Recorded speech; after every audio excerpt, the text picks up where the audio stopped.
Voilà donc pour la première partie de mon exposé, et la seconde va suivre immédiatement. Je vais maintenant dire encore quelques mots sur l'auto-analyse. Alors, vous connaissez tous et toutes la célèbre phrase de Socrate. La célèbre phrase de Socrate, il faut se connaître soi-même. Alors, rappelons au passage que, oui, au fond, j'aurais peut-être dû ne pas tout de suite vous montrer ça, sinon ça vous distrait. Voilà. Bah, on le voit quand même encore. Bien, soit. Euh, voilà la magie de l'informatique. Merveilleux. Euh, donc on peut s'y mettre à tout âge, hein. Moi, je m'y suis mis tard, évidemment. J'ai fait mon premier PowerPoint alors que j'étais déjà émérite. Je donnais cours jusqu'à mon dernier cours avec transparent. Donc voilà, on peut apprendre au-delà de 65. Donc Socrate, en disant connais-toi toi-même, il reprend la devise qui se trouve au fronton du temple à Delphes. Bien, ça veut dire connais-toi toi-même, sache que tu n'es pas un dieu. Mets en accord tes actes et tes principes moraux. Ce n'est pas du tout une invitation à l'auto-analyse. Au fond, l'idée de l'auto-analyse, elle ne va apparaître qu'avec le développement de l'individualisme, c'est-à-dire à la Renaissance, avec des gens comme Montaigne, par exemple, où donc l'individu va davantage s'affirmer. Hein. Un autre type d'affirmation, comme vous le savez, c'est Luther qui dit, moi, je veux lire par moi-même les Saintes Écritures, plus besoin de demander au pape ce que ça veut dire. Donc, avec Socrate, ce n'est pas du tout une invitation à l'auto-analyse. Cette idée de l'auto-analyse, elle va se développer avec Montaigne. Et elle va surtout se développer au XIXe et au XXe siècle avec Freud. Elle va surtout se développer avec la psychanalyse. Bien, alors, voilà. Alors, ce qu'il faut tout de même savoir, c'est que l'auto-analyse a de sérieuses limites. Freud lui-même, quand on prend la peine de lire ses lettres, notamment la correspondance non expurgée, je ne vais pas insister là-dessus parce qu'en 1950, on a publié des lettres, mais on avait retiré toutes celles qui étaient compromettantes. Et puis, on s'est mis à publier quand même aussi des lettres qui avaient été cachées. Et là, on lit, par exemple, qu'il écrit à son meilleur ami à l'époque qu'il essaye de soigner sa propre petite hystérie, dit-il, par une auto-analyse. Et qu'est-ce qu'il écrit? Peu de temps après, quelques semaines plus tard, il écrit mon auto-analyse reste interrompue. J'ai compris pourquoi. Je ne peux m'analyser moi-même qu'avec des connaissances objectivement acquises. L'auto-analyse, proprement dite, est impossible. Et donc Freud va bien sûr encore collecter ses rêves et essayer de les analyser, mais il va arrêter cette espèce de processus méthodique d'auto-analyse. Et il a bien raison, parce que trop d'analyse paralyse, je pense, et parce qu'elle tourne facilement en rond. Alors, qu'est-ce qu'il faut explorer? Est-ce qu'il faut explorer l'inconscient? Une petite note là-dessus, parce que tout le monde parle aujourd'hui de l'inconscient, bien sûr, hein, et surtout les psys. Faut-il explorer notre inconscient? Alors, signalons au passage qu'on parle d'inconscient depuis au moins 3 siècles. J'ai un jour lu dans un syllabus qui traînait dans un couloir après un examen qu'un de mes collègues enseignait que Freud avait découvert l'inconscient. Depuis lors, j'insiste toujours pour dire, non pas par hostilité, par rapport à ce collègue qui était par ailleurs très gentil, mais pour que quand même les gens sachent que ce n'est pas Freud qui a découvert qu'il y avait un inconscient. On en parle déjà chez Descartes, chez Locke, chez Leibniz, chez Spinoza, etc. Et notamment alors que Freud se baladait encore en culotte courte en 1869, hein, vous savez. Donc, ah, il y a une petite erreur là, peu importe. C'est un peu plus vieux, plus tôt, ça n'a pas d'importance. Eh bien, un philosophe allemand publie un très gros bouquin, 678 pages, Philosophie des Unbewussten, dont Freud va d'ailleurs s'inspirer. Où on parle des rêves, des lapsus, etc. Donc, beaucoup de gens croient que c'est Freud qui a trouvé tout ça. Je ne suis pas venu évidemment pour critiquer Freud, mais je voulais quand même dire au passage qu'il faut cesser le mythe de ce grand homme qui aurait découvert l'essentiel de la psychologie. Et je voudrais insister sur le fait que la conception que Freud nous donne de l'inconscient n'est pas une bonne conception. Il fait de l'inconscient une espèce de chose qui est à l'intérieur de nous. Et Des philosophes comme par exemple Ryle et d'autres ont eu bien raison, ou des psychologues ont eu bien raison de critiquer le mythe du fantôme dans la machine. C'est comme s'il y avait un autre en nous. Hein. Non, nous sommes toujours nous, mais dans des conditions très différentes. Si nous avons bu beaucoup d'alcool, c'est toujours nous, mais dans des conditions très différentes. Quand nous dormons, c'est toujours nous, mais dans des conditions très différentes. Nous ne sommes pas capables de prendre distance à l'égard de ce qui nous passe par la tête, etc. Et nous sommes tributaires de toute une série de processus biologiques, physiologiques. Hein. Il faut savoir, j'espère que vous n'êtes pas trop nombreux dans ce cas, que par exemple un état d'hypoglycémie rend irritable. Hein. Peut-être que nous aurons des questions tantôt qui sont tributaires de cet état physiologique. Hein. Donc il y a des processus inconscients, et c'est précisément ça qu'étudie le psychologue scientifique aussi. Nous étudions des processus inconscients, des processus qui ne sont pas évidents. Nous parlons aussi de choses qui sont évidentes, mais s'il y a des chercheurs en psychologie, c'est parce qu'il y a des choses qui ne sont pas évidentes, comme il y a des chercheurs en sociologie, parce qu'il y a des choses que vous ne pouvez pas tout de suite comprendre dans le fonctionnement de la société, etc.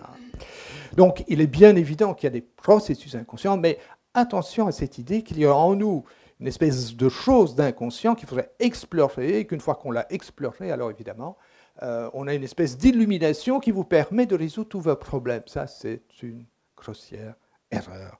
C'est une illusion qui a fait perdre beaucoup, beaucoup de temps et d'argent à beaucoup de monde. Alors, comment explorer des comportements? Eh bien, le mieux, c'est de voir des comportements dans des situations diversifiées, et tout de même sur un laps de temps qui peut être plus ou moins long, si du moins nous avons des comportements que nous voulons changer. Moi, je ne vous conseille pas de vous livrer à beaucoup d'auto-observation, à beaucoup d'auto-analyse. Hein. On peut très bien vivre sans beaucoup s'analyser. Mais il y a chez chacun d'entre nous des comportements tout de même parfois un peu problématiques, qui nous empêchent d'être plus heureux, ou qui nous font souffrir, ou qui font souffrir ceux que nous aimons et dont nous aimerions un peu les changer. Alors, nous avons intérêt à observer les comportements, à les observer en tenant compte du fait que tout comportement présente 3 dimensions. Actuellement, par exemple, votre comportement qui est écouter un exposé, eh bien, il comporte ces 3 dimensions. Il y a des choses qui se passent dans la tête, c'est ce qu'on appelle la dimension cognitive. Il y a des choses au niveau affectif. Vous trouvez ça intéressant, vous avez peut-être de la sympathie. Il y a peut-être parmi vous d'anciens étudiants, je ne sais pas, parce que j'en ai eu au moins 30 000, je pense, dans ma carrière. Ou peut-être que les gens sont un peu irrités aussi parce qu'ils pensent à des choses désagréables. Il y a aussi une posture, bien sûr. Hein. Si vous perdiez connaissance, vous n'auriez pas l'attitude que vous avez. Vous bougez un peu, ne fût-ce que les yeux. Les yeux ne sont jamais totalement immobiles, etc. Donc voilà, vous avez ces 3 dimensions du comportement, les conditions, les affects et les actions. À certains moments, il y a un aspect qui vient plus à l'avant-plan. Actuellement, en principe, c'est l'aspect cognitif. Hein. Vous adoptez ce qu'on peut appeler un comportement cognitif. Si maintenant vous mettez en colère, on dira que vous adoptez un comportement affectif, ou que vous manifestez une émotion. Alors c'est la dimension affective qui vient à l'avant-plan, mais si on se met en colère, c'est parce qu'on trouve qu'il y a des choses qui sont inadmissibles. Et donc les conditions sont là, et les actions aussi. Quand vous êtes en colère, bon, ça se voit au niveau de votre corps, vous tapez du poing, etc. Donc ces 3 dimensions, elles sont toujours présentes à des degrés divers, et notre comportement est toujours dépendant du contexte dans lequel nous sommes. Évidemment, je ne vous parle pas comme je parle à ma femme, comme je parle à mes enfants, comme je parle quand je suis dans ma salle de bain, etc. Donc tout est dépendant évidemment de la situation et des conséquences. Si je parle, c'est parce que je veux faire plaisir à ceux qui m'ont invité et qui m'ont honoré par cette invitation. Et si vous m'écoutez, c'est parce que vous espérez quand même retenir quelque chose, ou tout simplement parce que vous voulez rester poli, même si votre attention est partie. Nous sommes des êtres profondément biologiques, enracinés dans le biologique, et donc notre comportement dépend toujours de l'état de notre organisme, du degré de fatigue, du degré d'excitation, etc. Donc voilà, en plus résumé. Alors, oui, un instant pour annoncer cela. Alors, les psychologues d'orientation scientifique, lorsqu'ils observent des comportements ou les analysent, ils tiennent compte de ces 6 variables. Donc, si je veux comprendre pourquoi, par exemple, un de mes patients, je vais citer l'exemple que j'ai longuement développé dans l'ouvrage, a donné une gifle à sa femme, il vient pour ça parce qu'il est navré, sa femme furieuse en disant tu dois absolument aller voir un psy et te soigner. Alors, bon, il m'explique que c'est parce qu'elle lui a dit quelque chose de désagréable, donc il y a un stimulus. Hein. Elle lui a demandé de mettre un tableau au mur, il s'est tapé sous le doigt, elle a dit bon, j'aurais mieux fait de demander au voisin, comme il est très jaloux. Il lui a donné une gifle. Donc il y a eu un stimulus, il y a eu cette parole et une action. Mais entre les deux, il y a très rapidement, ça a pris des dizaines de secondes, l'idée, mais c'est inadmissible ce qu'elle me dit. Hein. Et il a éprouvé un affect, à savoir de la colère, évidemment, avec des conséquences qu'il n'avait pas prévues. C'est-à-dire que ça va faire un grand problème dans le couple et il va être obligé d'aller voir un psy pour essayer de se réconcilier. Mais au moment même, nous agissons toujours en fonction de conséquences, toujours. Il a réagi comme ça de façon à pouvoir rétablir son honneur, à laver l'insulte. Enfin, je ne sais pas tout ce qui s'est passé par la tête, mais ça dépend aussi de l'état de son organisme. En l'occurrence, c'est un banquier, il est très nerveux, ça se passe à l'époque où la bourse est en train de dégringoler, donc ses propres placements vont mal, et ceux de clients, etc., etc. Et donc, bon, il habite le Brabant wallon, il vient de Bruxelles, il y a des embouteillages, il est directeur de la banque, il a des problèmes avec ses employés, etc. Et donc, s'il avait été en vacances, il n'aurait probablement pas réagi de la même façon. Nous réagissons aussi toujours en fonction de notre état physiologique. Alors, ces 6 variables, elles servent aussi à étudier quels sont des déterminants habituels de comportement. Par exemple, un comportement qui est au cœur de ce qu'on appelle la gestion de soi, c'est la capacité de différer un plaisir à portée de la main pour avoir davantage de plaisir plus tard. Et une série d'expériences amusantes et instructives ont été menées sur ce thème à l'université Stanford, qui est une des grandes universités, c'est là d'ailleurs qu'on a mis au point Google, comme vous le savez, enfin, parenthèse.